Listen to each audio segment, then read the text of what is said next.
there's a problem with that. Ronaldo kicks the ball at 80 miles per hour, so it'll reach the goal line in just a quarter of a second. Now, if our goalie's centered, then the maximum distance he has to travel is 12 feet. That means he'll need to yeet himself to 40 miles per hour, then slam back on the brakes to 0, all within 250 milliseconds. That's literally half the time it takes to blink. In other words, I'm gonna need some really big motors and a bunch of fancy cameras to track the ball so we can predict the trajectory after only a few milliseconds.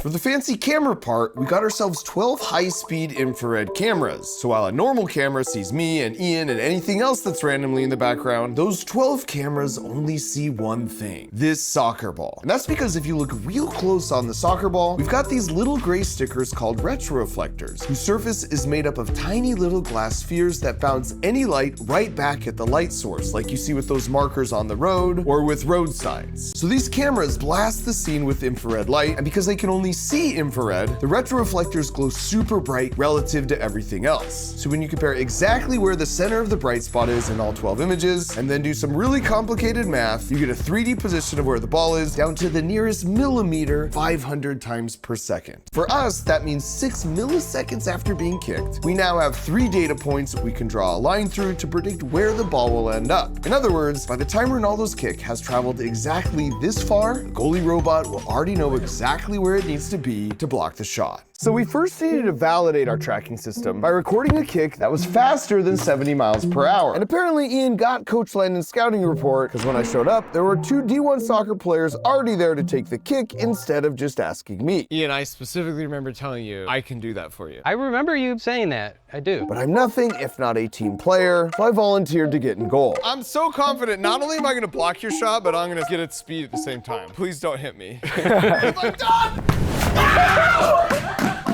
I tried aiming away from him. Medic! Oh, that's bad. Look at my hand. But it would take a lot more than that to keep Mark Rober down, because it's not about how many times you fall, it's about how many times you get up. So I cleaned my wounds and courageously stepped back in the line of fire. Let's see what you got. 66. That's not bad. Which was good, but not quite fast enough, so we had to keep trying. Go! Wow! 67. Which I'm assuming will be good enough for the top comment, but not good enough for our top speed. Go! 71. Yes! We now had the data to verify our design would actually work, which meant we were finally ready for a 10-second build montage.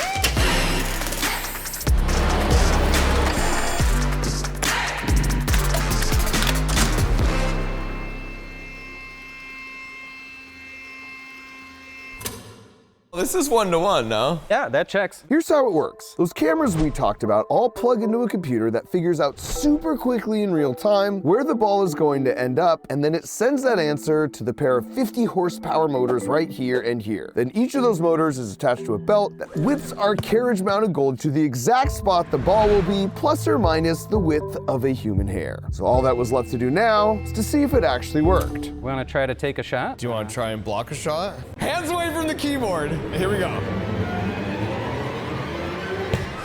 Oh! Wow! Okay, Mark Rober. Better luck next time, Mark Rober.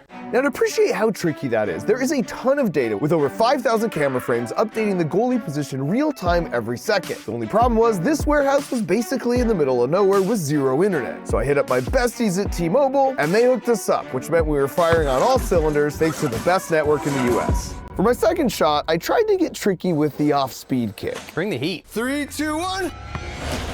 Wow! There's no fake outs. You coded the Panenka! Dang it! There's no fool in this guy. You want to go again? Finally, in frustration, I just reverted to raw power with a kick that would make Coach Landon very proud. So while it wasn't yet perfect, it was certainly looking very promising, even if I'd already identified a couple weaknesses. Oh, shit. Hey, we weren't ready. Redo. So to make sure we had truly worked out all the bugs before facing Ronaldo, we decided to gather real-world data by heading out to a local high school for some actual competition in the form of 5 shooters of increasing difficulty, culminating with the final boss, Destroy, aka the strongest leg on the internet.